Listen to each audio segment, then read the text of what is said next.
Serial Lakshmi निवास में हम सभी ने देखा कि एक बहुत बड़े संत और महान गुरु श्रीनिवास के घर पहुंच चुके हैं। सबसे पहले वे गजेंद्र सिंह चौहान के घर गए थे।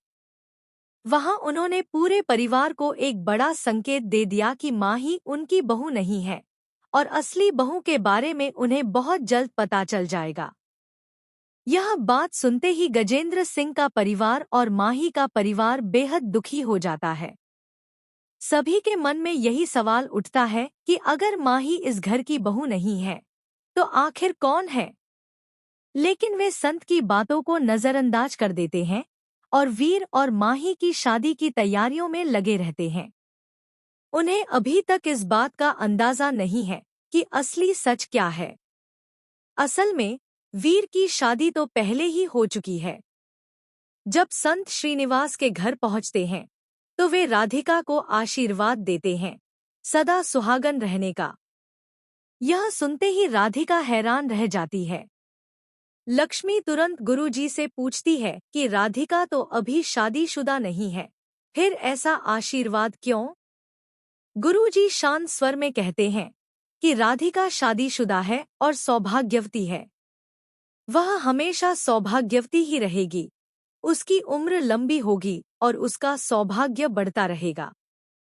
यह सुनकर लक्ष्मी पूरी तरह चौंक जाती है और सोच में पड़ जाती है कि आखिर यह मामला क्या है।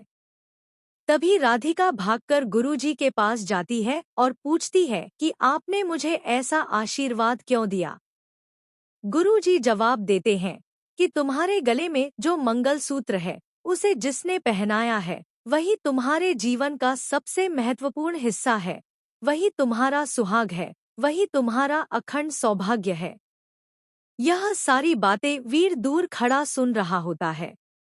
यह सच जानकर वह अंदर ही अंदर खुश हो जाता है। लेकिन जब राधिका गुरुजी से पूछती है कि वह लड़का कौन है तो गुरुजी कहते हैं कि सही समय आने पर तुम्हें खुद ही पता चल जाएगा कि वह कौन है। अब सबसे बड़ा सवाल यह है कि राधिका को कैसे पता चलेगा कि वीर ही उसका पति है, वही उसका सच्चा प्यार है। और अगर उसे यह सच्चाई पता चल जाती है कि वीर ने ही उसे बिना बताए मंगलसूत्र पहनाया था, तो क्या वह उसे माफ कर पाएगी? क्या वह इस रिश्ते को स्वीकार करेगी? आने वाले एपिसोड में बड़ा धमाका होने वाला है। वीर अब यह फैसला लेने वाला है कि वह राधिका को सच्चाई बता देगा। जब वह राधिका के सामने यह सच रखेगा कि उसी ने उसे